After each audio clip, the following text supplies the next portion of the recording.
गौतम बुद्ध के समय में वैशाली राज्य में एक बहुत ही प्रसिद्ध वैश्या रहती थी जिसका नाम था आम्रपाली। वह बहुत ही सुंदर थी और राजा ने उसे नगरवधु घोषित कर दिया था, यानी कि पूरे शहर की पत्नी। उसके महल के द्वार पर सदा सोने के रथ खड़े रहते थे, यहाँ तक कि महान राजाओं को भी उससे मिलने के लिए इंतजार करना पड़ता था। वह केवल एक वैश्या थी, लेकिन इतनी अमीर हो गई थी कि वह राज्य खरीद सकती थी। आम्रपाली का शरीर जितना सुंदर था, उससे कहीं सुंदर उसकी आत्मा थी जो सच्चे प्यार के लिए तरसती थी। क्योंकि आम्रपाली खुद से वैश्य नहीं बनी थी, उसे जबरदस्ती राजा ने वैश्य बनाया था। आम्रपाली के वेश्या बनने के पीछे एक कहानी है। आम्रपाली अपने ग्राहकों को बहुत प्यार करने का दिखावा करती थी, क्योंकि उसे इसके लिए भुगतान किया जाता था।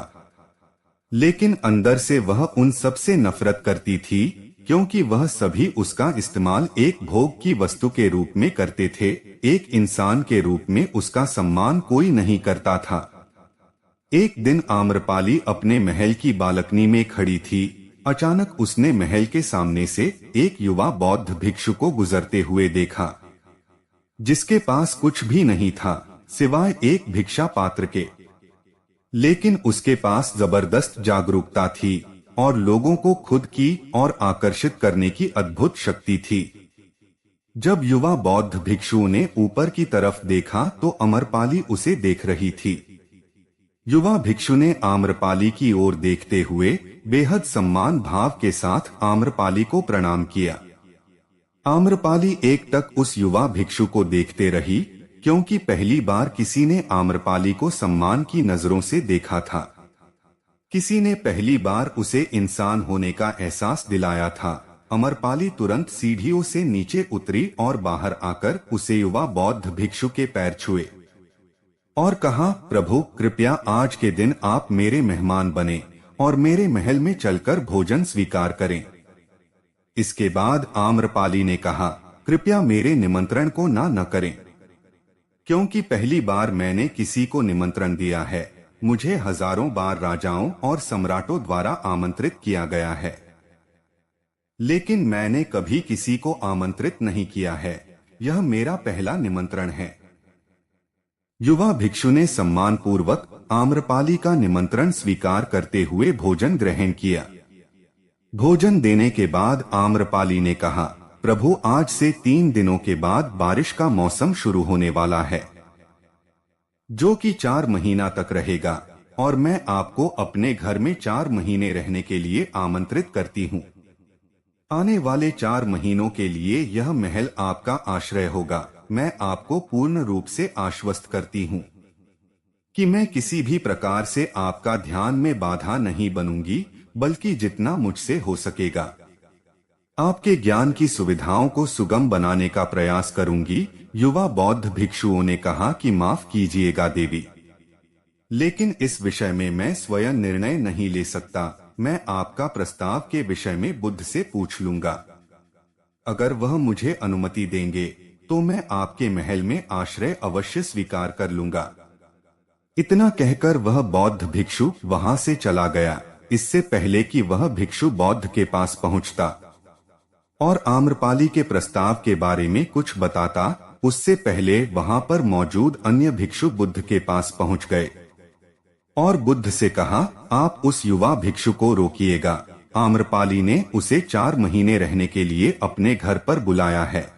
आम्रपाली एक वेश्या है और एक भिक्षु एक वैश्या के घर में 4 महीने रहे, यह सही नहीं है। इससे हमारे समाज में गलत संदेश फैल जाएगा। बुद्ध ने कहा, कृपया आप लोग शांत हो जाएं और उसे भिक्षु की आने की प्रतीक्षा करें। थोड़ी देर बाद वह युवा भिक्षु बुद्ध के पास आया। उसने आते ही बुद्ध के पैर छुए और उन्हें पूरी कहानी सुनाते हुए कहा कि बुद्ध नगर की एक आम्रपाली नाम की महिला ने मुझे बारिश के 4 महीने अपने घर पर रहने के लिए आमंत्रित किया है। मैंने उसके निमंत्रण का भी कोई जवाब नहीं दिया है। मैंने उससे कहा है कि अगर आप मुझे उसके घर पर रहने की आज्ञा देंगे, तभी मैं उसके घर पर रहने के लिए जाऊंगा। आथ बुद्ध, आप जो कहे मैं वही करूंगा। उस युवा भिक्षु ने आम्रपाली के विषय में वैश्य शब्द का प्रयोग न करते हुए केवल महिला शब्द का प्रयोग किया। बुद्ध ने उस युवा भिक्षु की आंखों में देखा और कहा, तुम रह सकते हो। तभी अचानक एक बूढ़ा भिक्षु खड़ा हुआ और बोला कि बुद्ध, यह सही नहीं है। यह युवा भिक्षु एक सच्चाई छुपा रहा है। इसका कहना है कि आम्रपाली नाम की महिला ने अपने घर पर रहने के लिए इसे आमंत्रित किया है, लेकिन वह एक महिला नहीं है, वह एक वैश्या है। बुद्ध ने कहा कि मैं जानता हूँ, क्योंकि इसने वैश्य शब्द का प्रयोग नहीं किया है। इसका अर्थ है कि उसके मन में उसके लिए सम्मान का भाव है, इसलिए मैं इसको वहां रहने की अनुमति दे रहा हूँ। वहां मौजूद हजारों भिक्षुओं को विश्वास नहीं हो रहा था कि बुद्ध ने एक युवा भिक्षु को एक वैश्या के घर में रहने की अनुमति देता है। अगले 3 दिनों के बाद युवा भिक्षु आम्रपाली के घर रहने के लिए चला गया। उसके जाते ही वहां पर उपस्थित अन्य भिक्षु उसके विषय में तरह तरह की बातें बनाने लगे। बुद्ध ने सभी को शांत करते हुए कहा, मुझे उसके ऊपर विश्वास है। मैंने उसकी आंखों में देखा है कि उसके भीतर तनिक भी भोग की इच्छा नहीं थी। अगर उस भिक्षु का ध्यान गहरा है तो वह आम्रपाली के हृदय को परिवर्तित कर देगा, और अगर भिक्षु का ध्यान गहरा नहीं है तो आम्रपाली अपने शारीरिक आकर्षण से भिक्षु को परिवर्तित कर देगी। यह एक प्रश्न है ध्यान और शारीरिक आकर्षण का, जिसका उत्तर हमें 4 महीने के बाद मिलेगा। बुद्ध की बात सुनकर वहां पर उपस्थित भिक्षुओं ने कहा कि बुद्ध उस युवा भिक्षु पर बहुत अधिक भरोसा करके अनावश्यक आप जोखिम उठा रहे हैं। वह भिक्षुक युवा है और आम्रपाली बहुत सुंदर है। समय प्रारंभ हुआ और वर्षा ऋतु के 4 महीने बीत गए। वह युवा भिक्षु वापस आ गया। उसने आते ही बुद्ध के पैर छुए और इस युवा भिक्षु के पीछे आम्रपाली भी आई हुई थी। उसे युवा भिक्षुक ने आम्रपाली का बुद्ध से परिचय कराते हुए कहा, बुद्ध, ये आम्रपाली है और यह आपसे दीक्षित होना चाहती है। यह एक अनोखी महिला है। यह न केवल सुंदर है बल्कि इसकी आत्मा भी उतनी ही शुद्ध है जिसे आप कल्पना कर सकते हैं। आम्रपाली ने बुद्ध के पैर छुए और कहा, मैं पहली बार देखने भर से इस युवा भिक्षु से प्रेम करने लगी थी, इसलिए मैंने अपने सौंदर्य से कई बार इसे आकर्षित करने का प्रयास किया, लेकिन मैं पूर्ण रूप से असफल रही। इसके बजाय इस युवा भिक्षु ने मुझे ध्यान के प्रति जागरूक किया और एहसास कराया कि वास्तविक जीवन भोग नहीं, ध्यान है। इसीलिए बुद्ध, मैं अपनी सारी संपत्ति आपके शिष्यों को दान में देना चाहती हूँ और शेष जीवन ध्यान में बताना चाहती हूँ। इसके बाद आम्रपाली बुद्ध के शिष्यों में पहली महिला हुई जिन्हें आत्मज्ञान की प्राप्ति हुई।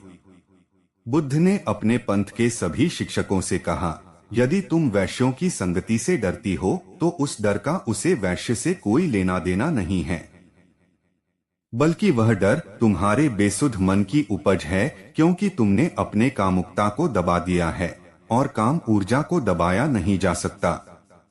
इसको केवल रूपांतरित किया जा सकता है। दोस्तों, हम सभी अपनी काम वासना को खत्म करने के लिए उसका दमन करना चाहते हैं, उसको दबाना चाहते हैं, लेकिन काम वासना एक ऊर्जा होती है, एक एनर्जी का सोर्स होता है। एनर्जी कभी भी खत्म नहीं हो सकती है, बल्कि वह रूपांतरित हो सकते हैं। अगर आप अपने काम वासना की ऊर्जा शक्ति को दूसरी जगह पर दूसरे दिशा में परिवर्तित करेंगे तो ही आप काम वासना से छुटकारा पा सकते हैं। लेकिन याद रहे, काम वासना से छुटकारा पाने के बारे में हमें सोचना भी नहीं है, हमें बस अपनी ऊर्जा को परिवर्तित करना है। वह ऊर्जा हम कहां पर लगाएंगे? हम उसे अपनी रचनात्मक शक्ति के लिए प्रयोग कर सकते हैं, ध्यान के लिए प्रयोग कर सकते हैं। और जैसे जैसे हम उन ऊर्जा शक्ति को होश से भरेंगे तो हमारे जीवन में काम वासना से भी ज्यादा आनंद पैदा हो जाएगा।